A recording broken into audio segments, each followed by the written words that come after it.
नमस्कार। ये कैसे हो सकता है कि भारत का दूसरा सबसे पॉपुलर आदमी अपने टाइम का कब मरा, कैसे मरा और कहाँ मरा, इसका आज तक किसी के पास कोई ठोस जवाब नहीं है। भारत के हीरो, भारत को बनाने वाला, आखिर उसका अंत कैसे हुआ? आज इंडिया नाउ एंड हाउ में मैं आपका होस्ट अंकित आपको सुनाऊंगा अखंड भारत के फादर ऑफ द नेशन गुरु चाणक्य के अंत की वो रहस्यमयी कहानी।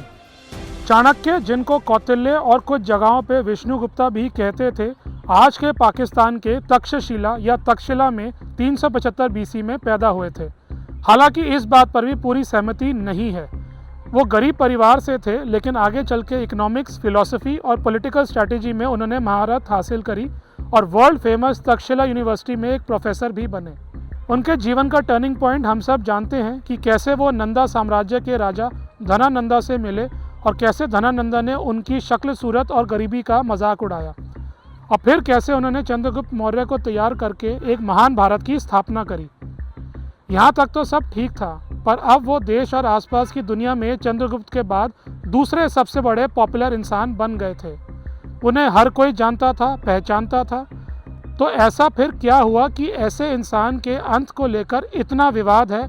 अलग अलग वर्जन्स हैं, पर सारे वर्जन शुरू होते हैं चंद्रगुप्त के बेटे बिंदुसार के पाटलिपुत्र में पैदा होने की घटना से।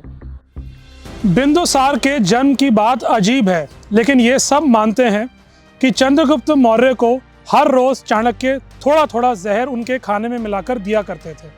वो इसलिए कि अगर कोई शत्रु उनको जहर से मारने की कोशिश करे तो वो इम्यून रहे। लेकिन बिंदुसार के पैदा होने से कुछ ही दिनों पहले उनकी माँ दुर्धरा ने गलती से चंद्रगुप्त का खाना चख लिया और वो मर गई।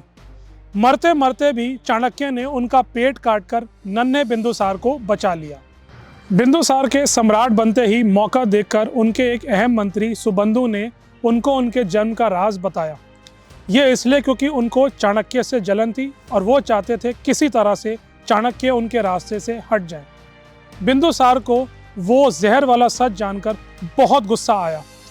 उन्होंने चाणक्य को खूब बुरा भला कहा, लेकिन चाणक्य के उनके राज्य पर, उनके पिता पर इतने एहसान थे कि उन्होंने उनको मृत्युदंड नहीं दिया।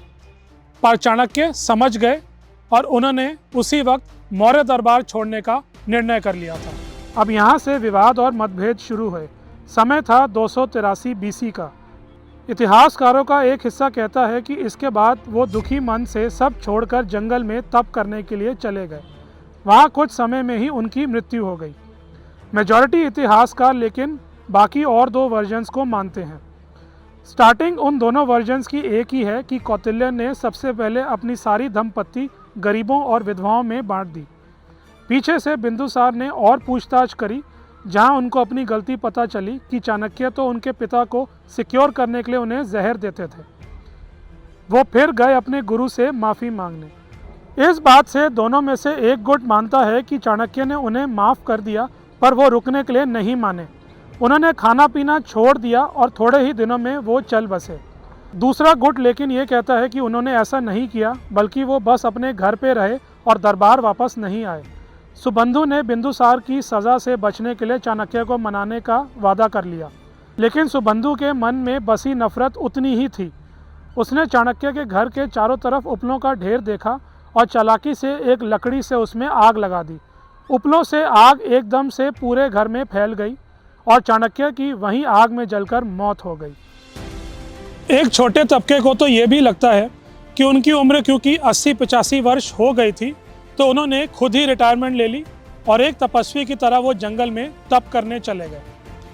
पर कितनी बड़ी हैरानी की बात है कि भारत के शायद सबसे बड़े लेजेंड का अंत आज तक किसी को ढंग से नहीं मालूम है और पूरी दुनिया में उसके अलग अलग मत हैं। इंडिया नाउ एंड हाउ के इस रोमांचक एपिसोड में बस इतना ही। ऐसे ही एक और दिलचस्प एपिसोड लेकर हम बहुत जल्द आपके पास आएंगे। तब तक के लिए नमस्कार, जय हिंद।